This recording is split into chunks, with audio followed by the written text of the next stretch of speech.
একদিন খালেদা জিয়া বাজারে সবজি কিনতে গেলেন।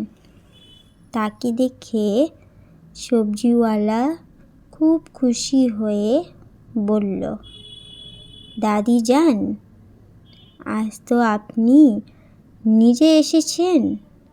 কি নিতে এসেছেন?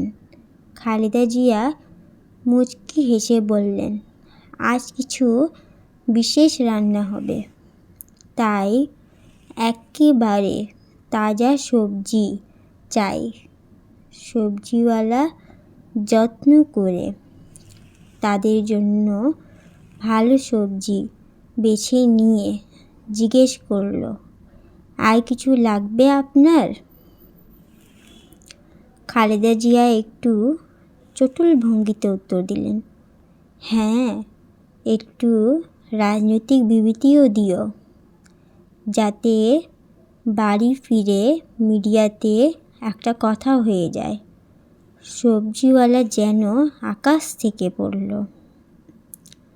সে অবাক হয়ে বলল, বিবি, সবজি দেব না বিবৃতি? খালেদা জিয়া চোখ টিপে বললেন, সবজি তো চলবেই, আর বিবৃতিও সাথে আসবে। সবজিওয়ালা হেসে সবজির থলি তার হাতে দিয়ে বলল, আপনাদের রাজনীতি সবসময় তাজা থাকে। খালেদা জিয়া সবজি তুলে নিয়ে বললেন, যেমন তোমার সবজি তেমনই আমাদের রাজনীতি।